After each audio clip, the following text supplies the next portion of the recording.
a little bit of faux wood painting with a dry brushing technique. As soon as I matte coat everything, I think it'll tone it down quite a lot and make it look pretty good. Right now, I do want to install the door handle. This is the correct door handle. Just use my flush cutters, and you are going to want to nip it. It's hard to see, but there is a small flange over here, and you'll just nip it. I'm going to go a little bit lower because, you know, who cares if it sticks out a little bit more? You can trim it off the back later. Now, the ultra detail plastic is a little forgiving, but it's not as strong as the nylon, so you definitely want to be careful here. I just want to see if it fits, and it looks like it's a little, oh no, actually there it goes. I am going to very carefully use this backside of the X-Acto knife to make sure that it's fully seated. On the back side, I'm going to put a dab of glue. The reason I didn't put any on the front is because it's very possible to squish out and screw up the finish. So I'm just going to put it on the back. Probably put more than I should have. And this is some ancient Model Master liquid cement. This has got to be 25 years old, but I think they still make that stuff. Basically, you want to use a glue that is designed for model applications like model cars, airplanes, trains, and such. Next, I want to put the window winder in. Like before, I'm just going to drop it in, just like that. Okay, that's all the way in. And on the back side, I will put a little bit of this glue again. When this is dry, you want to make sure that you trim that off. This is an optional step, but on top, you'll notice that there's a little hole. I don't have a door lock printed because it would be ridiculous.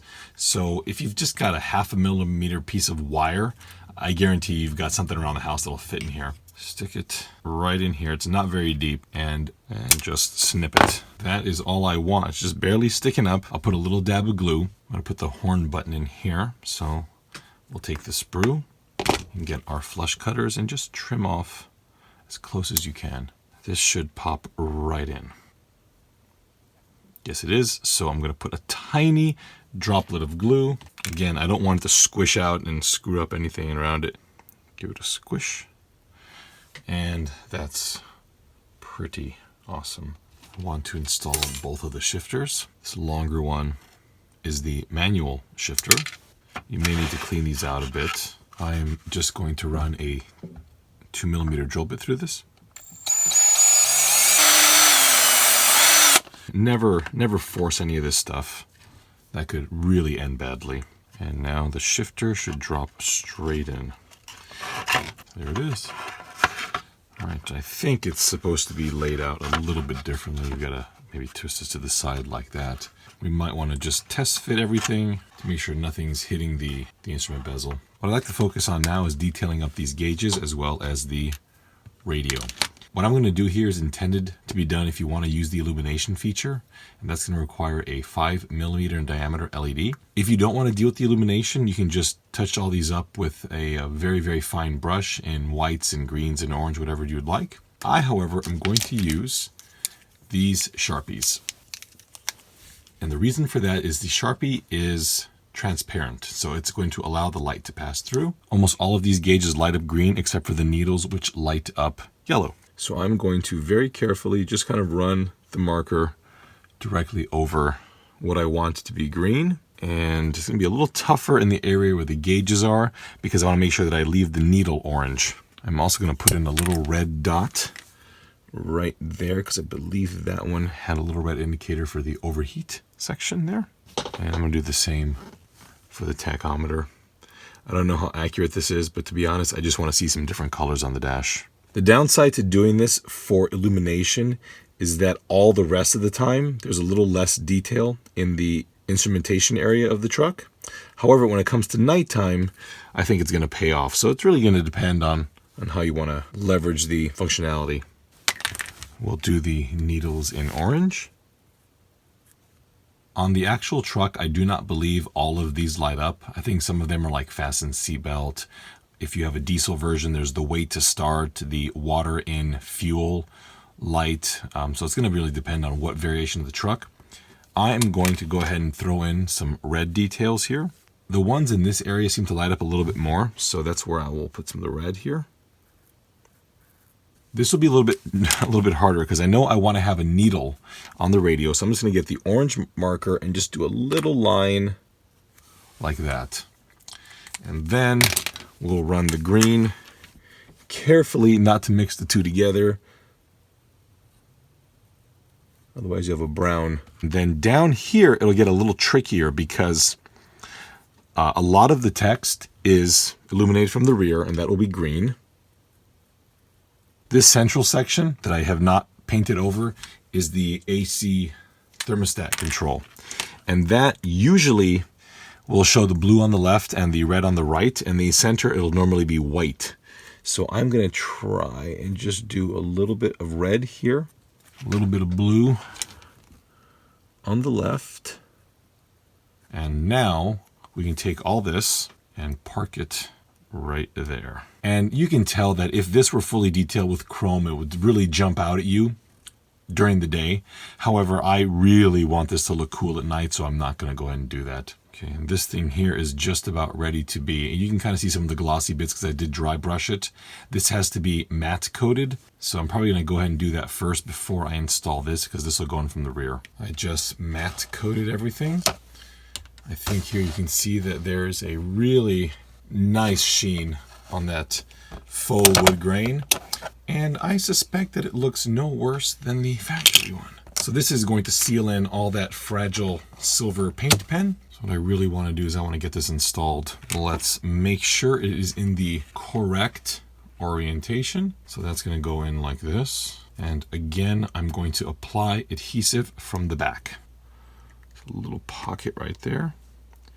And there, as well as here and here. This next step is a little more difficult, as what I would like to do is install this and then glue it. Unfortunately, I want to make sure that I get a good seal, so I'm going to put a very, very light bead of glue just right here. That's it, that's it. Same on this side. That's it, and I can put some more again from the inside as well. So we'll flip this over and be very careful seating this. You do not want to apply too much pressure somewhere and crack maybe this part here or something else now that you've put all this time and effort into it. So you just take your time. If it doesn't fit properly, just make sure that all the paint's not on the corresponding surfaces, and it'll all seat together very nicely. And that is it. Please note that there are some unique details on this dash, where on the original dash, this trim actually is inset from this top piece. This top piece is padded and the bottom is plastic. So I was very carefully able to mimic that here. So just remember that you're not going to push this so that it protrudes. You just want to make sure that the side protrudes just slightly, and that's about as far as you need to go. You can then come in from here and apply a bit more adhesive. I think that's more than enough. I'd like to put in the radio bezel now. Just a little bit of adhesive right here. I'm an engineer, so we say adhesive, not glue. We also say cyanoacrylate, not super glue. Boxes are enclosures. That's how it works for us. All right, and that goes in the same way. Ooh, boy, look at that. I'll place a couple of drops again of adhesive right there. Just a little tiny bit. You don't need very much. Make sure that you put this in the right way. You want to have the keyhole here, which is closer to the top, whereas the turn signal switch is along the axis. If you've got the automatic version, you'll have a hole on top for the automatic shifter. You will have had to have test fit this earlier on. There we go. It's a little bit of an interference here, but you can squash that right in. Before you fit the wheel, you do want to fit the accessory, so let's go ahead and do that. Before you fit the wheel, you will want to put the turn signal and the tumbler in. This will be a little tougher to prep as it's already painted. Assume here that it's going to need to have some of the paint scraped off, because it'll be way the heck easier to do this while sitting on the sprue than it is when it's in my hand. So I'm just going to take the time to clean off some of the paint here. And also, I should have shown you earlier, but I did clean out this hole here again with your X-Acto knife. Just be very, very careful. You can also run a small drill bit in there. Right there. That's in. You will not need any more than what you see here as before. Just the tiniest little dab here. The reason you want to put the glue inside is because when the glue dries, it can have more of a glossy look. So I don't want that. This is a matte finish on this column, and I want to keep it that way. The turn signal stalk does protrude forward, so don't try and make it go straight because you'll just break it. So that's how it goes. And I should squeeze this in just a tad like that. Okay, same there. And push that on. Oh, man. You have no idea how long I've been waiting to see that. I soldered up some LEDs in a fashion that I think is going to make it look a little tidier, but I don't know. On second thought, I may have made it worse, but that's besides the point. I'm going to use 2 white LEDs, and it's going to run off of the 6-volt source on the receiver. Please note that some receivers run 5 volts, so make sure that you check your system ahead of time. Since the instrument cluster is all ready to go, we'll just push it in here. And just be very careful. It will slot into place. Okay, it should just drop right in like so. For the radio and climate control, you are going to have to install the LED ahead of time because of the angle that it is here. Otherwise, when you install it and glue it in place, the LED will no longer fit. I'm gonna put a little bit of adhesive kind of in these corners there, and up here, and just make sure that I put a little bit because you don't want it to leak through the front. And once it's in there, we're going to have the instrumentation and the radio visible. And again, remember that if you create it to be illuminated, it's going to lose a little bit during the day because it'll kind of dim everything. But the illumination is completely up to you. You don't need to have it do that. The lights have been wired up, so let's take a look at them. Unfortunately, with the camera set to video mode, it's simply not able to properly show these. I mean, they look like super hot spots and all blurry, but that's simply not how they are. So you can see it right there that you have the clock illumination, the radio, the HVAC's a little bit hard to see, but there's a blue and a red where you go from cool to hot, and then all the buttons that are illuminated. On the other side here, you see the speedo, the tachometer, and all the different extra gauges, as well as the shifter indicator for the automatic transmission, which I probably should have painted black, so I may have to get a very fine Sharpie and cover those up. To hold the door panels on, make sure that you snip off the remainder of the stud that was there for the window crank, because you don't want to have that. And I'm just going to put a little dab of shoe goo on here and just kind of set it in place and give it a squeeze. Door panels in. We'll let it dry and then set this whole thing into the car. While everything is drying, I would like to prepare the body for the extra pieces. Unfortunately, as you can see, this car body has 1 or 2 wires added. I am going to just unplug a couple things and get them out of the way. What you're going to want to do is remove the front 2 screws from the windshield, and that is going to be what secures the dash to the inside of the vehicle. With those 2 out, you can then place the dash in there, and this should just pop into place, just like so. Okay, so we'll tighten this back in. Again, when it stops, it stops. There's no sense in over-torquing anything over here. That will secure the dashboard into place. This is going to be a little bit tougher on this shell to put this interior in, but it should still pretty easily get into place. Wow. That was a lot better than I anticipated here. With the front in place, we are going to install the rear retainer. So this is what you're going to get. It will be attached to the back part of the seat on the production model, so you won't have to order it separately. You're going to put a screw through this hole. I'm going to use a 6mm machine thread screw, just like that. So we'll screw that in there. And I am going to use a bit of shoe goo to adhere both sides of this, because this was the only mounting point that I could use. I could have put one over here, but then you'd still have the same problem on this side. So put a little bit of shoe goo. Be very careful with super glue, because that will create fogging, and it's possible that fogging will kind of go around to the front side of the body. All right, so I've screwed that in place.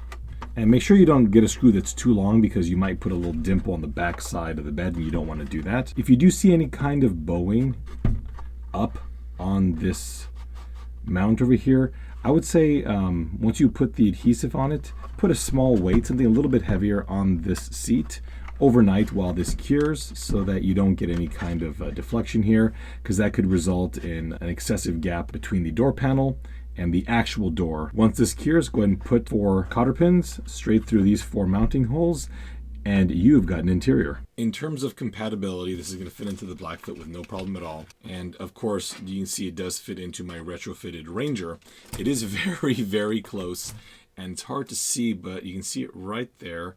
The servo horn, I had to reverse it to get it to clear. It actually moves in the transmission tunnel, but it does work. It should also have no problem fitting into the SRB Ford Ranger, although I don't have one, so I really can't test fit it. However, knowing where the body mount is in the front and how it attaches here at the rear with a single body post, there should be ample clearance. However, I feel that the battery box is probably in the way. Well, folks, that is the installation. I know it is basically a model kit. There's quite a lot of work for you to do to achieve these kind of goals if you are going to go with the highly detailed one. But remember that the lower resolution, fully nylon dash is definitely going to give you nice results for a car that you are going to be bashing versus the higher detailed one, which you probably don't want to do. So please refer to the description to see the entire parts list. And remember that you can order different manual and automatic and four-wheel drive and two-wheel drive parts and corresponding steering columns and all that. So do be certain that you are picking the correct items when you are checking out at Shapeways. Any questions, go ahead and drop me a message and I will get back to you as soon as I possibly can. Well, thank you all so much for watching, and I hope you like that interior.